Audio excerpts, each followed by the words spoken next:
The film begins with a scene at the Mexican border, where gang members are doing illegal drug deals.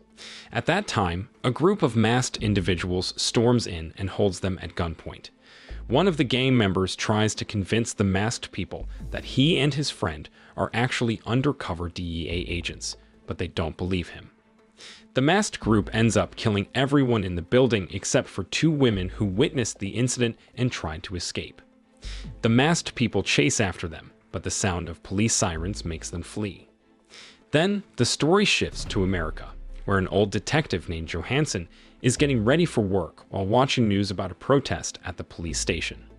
The protest is by Mexican migrants upset about a police officer's brutal attack on a Mexican driver.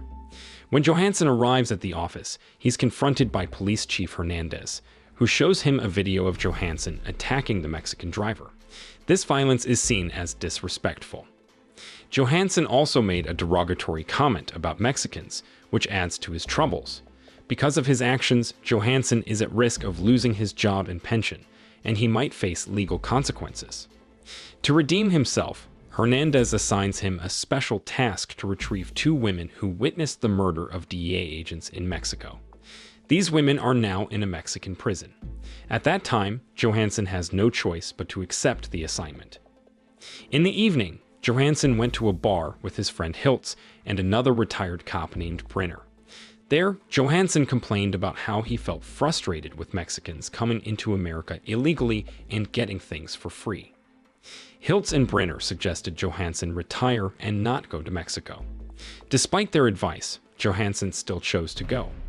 As he was leaving the bar, a Mexican man accidentally bumped into Johansson's car, which made him angry, but he managed to keep his cool this time. The next day, Johansson headed to Mexico. When he arrived at the police station, he had to give up his gun and was greeted by a Mexican cop named De La Cruz. Cruz then took Johansson to get the two witnesses from prison. 3 hours later, they reached the women's prison. Leticia and Rosa, the two prisoners, were handed over to Johansson. Leticia got scared because someone had tried to kill them before, but Johansson didn't take it seriously. As they were driving, a police car started following them. Cruz, feeling like he was being chased by the cops, refused to stop. Suddenly, one of the policemen fired shots, causing chaos. Johansson managed to take down the two mysterious cops, but got shot in the process. He quickly called Hernandez to update him and realized he was injured. Sadly, both Cruz and Leticia didn't make it. At that time, Johansson pleaded with Rosa for help, but she initially wanted to leave him. Eventually, seeing Johansson getting weaker, Rosa decided to assist him. When Johansson's phone rang, Rosa grabbed it, thinking it might reveal their location to their enemies. Amidst the chaos, Johansson passed out. The next day, he woke up in treatment, with his hands cuffed to the bed. Later, Rosa entered with her older brother, Miguel, who is a Mexican policeman.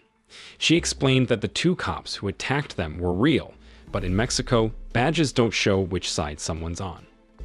Meanwhile, Brenner met Hiltz at the police station after hearing about Johansson shooting Mexican police and fleeing with a witness. Later, in Hernandez's room, Brenner expressed his wish to help find Johansson, even though he was retired. Since Brenner was Johansson's friend, Hernandez politely declined his offer. In Mexico, Rosa told Johansson that the person who killed the DEA member was an American cop. She overheard one of the masked men saying he was working with the DEA agent they attacked. This explained why the agent recognized one of the masked men. Hearing this, Johansson asked to make a call, because Rosa and her family could be in danger the longer they waited. Johansson promised Rosa witness protection if she shared what she knew. Soon after, Rosa gave him her phone, and he immediately contacted Hernandez for help. Hernandez was surprised to hear about the DEA agent's shooting and agreed to meet Johansson and Rosa at the American consulate. During their chat, Miguel interrupted to take Johansson and Rosa to lunch. He thanked Johansson for saving Rosa from two corrupt policemen hired by the cartel to kill them. But Johansson got upset when Miguel admitted he had to handcuff him for their safety because Johansson was accused of killing a federal police officer and two Mexican cops. Despite Johansson's explanation that he was only there to ensure Rosa's safety, Miguel had to call his brother Salvador to handcuff Johansson again. After meals, Rosa pleaded with Miguel to let her go to America with Johansson, but Miguel refused. Suddenly, they heard their dog barking, and Miguel saw armed men surrounding their house, demanding Rosa and Johansson be handed over. Miguel told Rosa to take their mom to safety while he and Salvador dealt with the attackers. In the chaos, Miguel gave Salvador the handcuff key to release Johansson. Sadly, Salvador got shot as soon as he entered the room. With one hand still cuffed, Johansson managed to take down Salvador's attacker. Soon after, Johansson hurried to unlock the handcuffs and managed to save the injured Miguel just in time. He also acted quickly to stop a man from harming Rosa and her mother. Unfortunately, he couldn't catch another man who was fleeing. After the attack, Miguel finally agreed to let Johansson leave with Rosa. Rosa's mother gave her a lot of money for their journey, and before they left, she gave Johansson a necklace, telling him in Spanish to fight like a wolf if he wants to defeat a wolf. On their way, Johansson planned to call Hernandez again, but Rosa reminded him angrily that every time he did, someone tried to kill them. She suggested contacting a trusted person to pick them up at the border.